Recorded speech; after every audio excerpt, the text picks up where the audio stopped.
अस्सलाम वालेकुम everyone, this is Coco. Welcome to my YouTube channel doctor Easify. आज की जो सीरीज़ है वो हमारे पास बेसिक सीरीज़ ऑफ साइंस है। इसमें हम जो हमारे पास बेसिक टॉपिक ऑफ साइंस है उन्हें हम कवर करने की पूरी कोशिश करेंगे। और इनमें आपको कोई भी डिफ़िकल्टी फ़ील होती है तो आप मुझे बिला झिझक कमेंट कर सकते हैं। और मैं पूरी कोशिश करूँगी कि आपके जो टॉपिक हैं जिनमें आपको समझ नहीं आ रही, जो भी डिफ़िकल्टी आ रही है उनको दूर करने की पूरी पूरी कोशिश करूँ। तो आपका टाइम ना ज़ाया करते हुए let's start our topic. So today our topic is cell. What is cell? बहुत से लोग पूछते हैं व्हाट इज़ सेल, ये क्वेश्चन आता रहता है। तो जो सेल होता है वो हमारे पास, जैसे कि फॉर एग्जांपल कह लेते हैं कि जो भी हमारे पास लिविंग ऑर्गेनिज्म है वो हमारे पास सेल से बनी हुई है। जो सेल है वो हमारे पास structure and the function unit of the living body है। उसके बगैर कोई भी चीज़ जो लिविंग ऑर्गेनिज्म है वो नहीं बन सकता। उसकी हमारे पास एक कह लें कि क्लासिफिकेशन है वो दो में होती है। अगर हम लिखना चाहें तो लिख सकते हैं structure and functional unit of living organism. इसकी जो हमारे पास क्लासिफिकेशन होती है वो दो हमारे में होती है। एक हमारे पास होता है यूनिसेलुलर और एक होता है हमारे पास मल्टी सेलुलर। जो हमारे पास यूनिसेलुलर होता है ये कि जैसे कि नाम से ज़ाहिर हो रहा है हमारे पास सिंगल सेल है। इसमें हमारे पास बैक्टीरिया आ जाता है। हम उसके बाद हमारे पास अगर मल्टी सेलुलर की बात करें तो इसमें हमारे पास नंबर ऑफ़ सेल्स होते हैं कि मतलब एक सेल नहीं होता, मल्टी मतलब मैनी होता है। मल्टी में हमारे पास आ जाते हैं प्लांट हमारे पास, और उसके अलावा फर्दर एनिमल आ जाते हैं। तो ये हमारे पास डिफ़ाइन होती है। अगर हमारे पास साइंटिफिकली इसकी डिफ़ाइन देखें तो सेल की इस तरह कह देते हैं कि एक सेल होता है, उसके अंदर साइटोप्लाज्म होता है और उसके में न्यूक्लियस होता है जिसमें हम कह देते हैं कि हेरिडिटी मटीरियल। अगर हम सेल की जो है हमारे पास डायग्राम ड्रा करने की कोशिश करें तो हम इस तरह कर सकते हैं। ये हमारे पास सेल है और ये उसमें हमारे पास न्यूक्लियस है। ये जो है ये हमारे पास है सेल मेम्ब्रेन है सेल की। तो और उसके बाद ये जो हमारे पास ये हमें नज़र आ रहा है ये हमारे पास न्यूक्लियस है।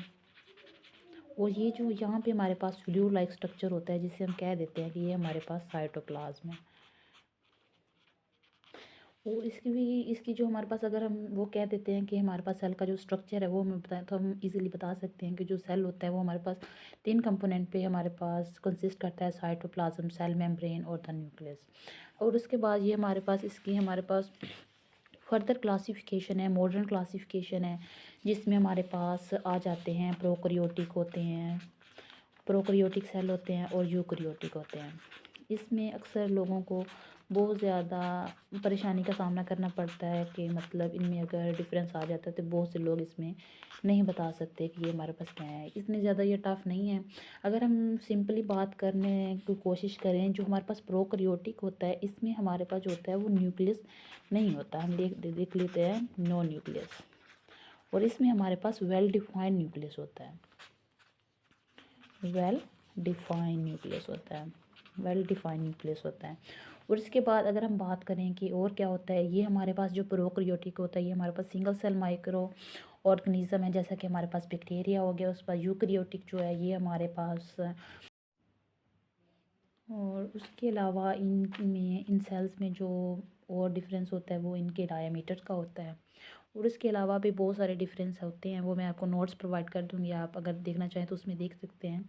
मैं लास्ट में इंस्टा का जो हमारे पास इंस्टा की आईडी है वो मैं डाल दूँगी, आप उससे जाके इजीली नोट्स फाइंड आउट कर सकते हैं। उसके बाद अगर हम सेल की जो है इजीली एक देखना चाहें कि अगर हमें याद नहीं हो रहा कि सेल है क्या, तो हम इस तरह कह सकते हैं। फर्स्टली हम लिखेंगे कि सेल है क्या। उसमें हमारे पास दो क्लासिफिकेशन हो जाती है। हमारे पास एक आ जाता है प्रोकैरियोटिक और एक होता है यूकैरियोटिक। यूकैरियोटिक सेल होता है, ठीक है। उसके बाद यूकैरियोटिक सेल होता है ना, ये हमारे पास फर्दर क्लासीफाई होता है। एक हमारे पास होता है सिंगल सेल होता है जिसे हम यूनिसेलुलर भी कह देते हैं, और एक होता है हमारे पास मल्टी सेलुलर। जो मल्टी सेलुलर होता है वो हमारे पास फर्दर क्लासीफाई होता है दो में। एक होता है हमारे पास प्लांट सेल होता है और उसके बाद हमारे पास होता है एनिमल सेल। और उसके बाद जो हमारे पास सेल है उसमें हमारे पास रिप्रोडक्शन की भी बात हो जाती है। हमारे पास रिप्रोडक्शन भी सेल में किस तरह होती है। रिप्रोडक्शन की अगर हम बात करें तो इस तरह हो जाती है कि सेल में दो तरह की होती है, मियोसिस होती है और माइटोसिस होती है।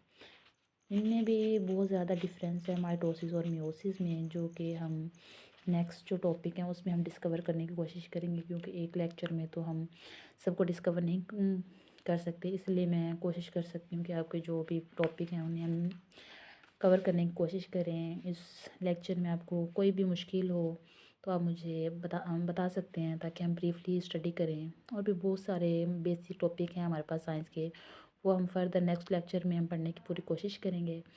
और इसके मैं जो नोट्स हैं वो आपको प्रोवाइड कर दूँगी। Thank you so much. अपनी दुआओं में याद रखें। अल्लाह हाफिज़।